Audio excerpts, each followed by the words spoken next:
Dear Lonely in the Dorm Room, so I'm responding to the letter that you wrote in. And I just want you to know that you are definitely not the only person out there who's struggling to make friends, especially when you're put in a new setting.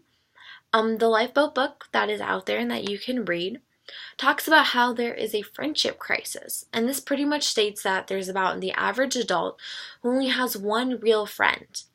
And it's because we typically isolate ourselves and that makes us feel lonely. So, my first advice to you is don't isolate yourself.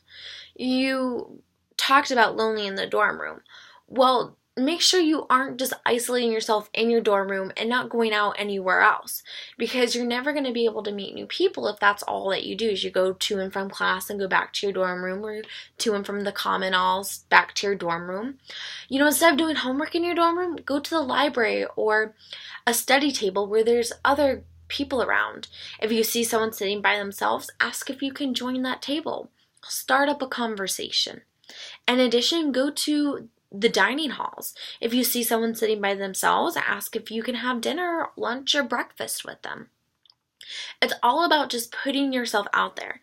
And I understand that can be really uncomfortable for some people, especially if you find yourself on the antisocial aspect.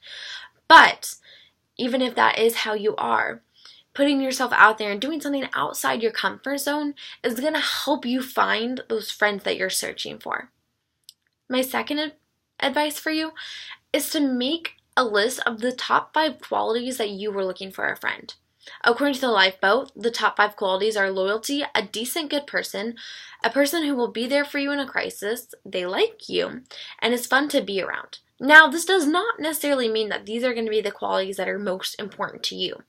So sit down and make a list and figure out the qualities you're looking for, so that when you do go and meet these people, whether it be in class, at the library, at the dining halls, at the rec center, or wherever else you may be, you can see about the qualities that you're looking for, and this can help you figure out if the person that you're talking to is someone worth pursuing. In addition to this, my last advice to you would be to go deep and not wide. And what this means is focus on developing 1 or 2 really good friendships and start from there. So you don't need to be searching for a mass quantity of friends to start off with. Just start with 1 or 2 and your friendship will eventually grow from there. And so according to Lifeboat, there are a series of types of friends that we want in our Lifeboat. So keep this in mind. They are the Michelangelo, which is going to introduce you to new things. The truth teller, which is going to tell you the truth. A mentor, who's just going to mentor you through life. A foxhole friend, which is someone who in your worst state is always going to be there for you. And a stalwart, which means they're going to go through things with you and will help you along. So they're pretty much a great support system. So these are the type of friends that they say that we need to have in our circle of friends. So just keep this in mind. Don't try to befriend someone who's going to do absolutely nothing for you. You want to befriend someone who you can have a deep and meaningful relationship with, but also someone who's going to benefit you just as much as you're going to benefit them. So keep this in mind and follow the advice that I have laid out for you. And in no time, you're going to have a couple great friends. Just don't be afraid to put yourself out there.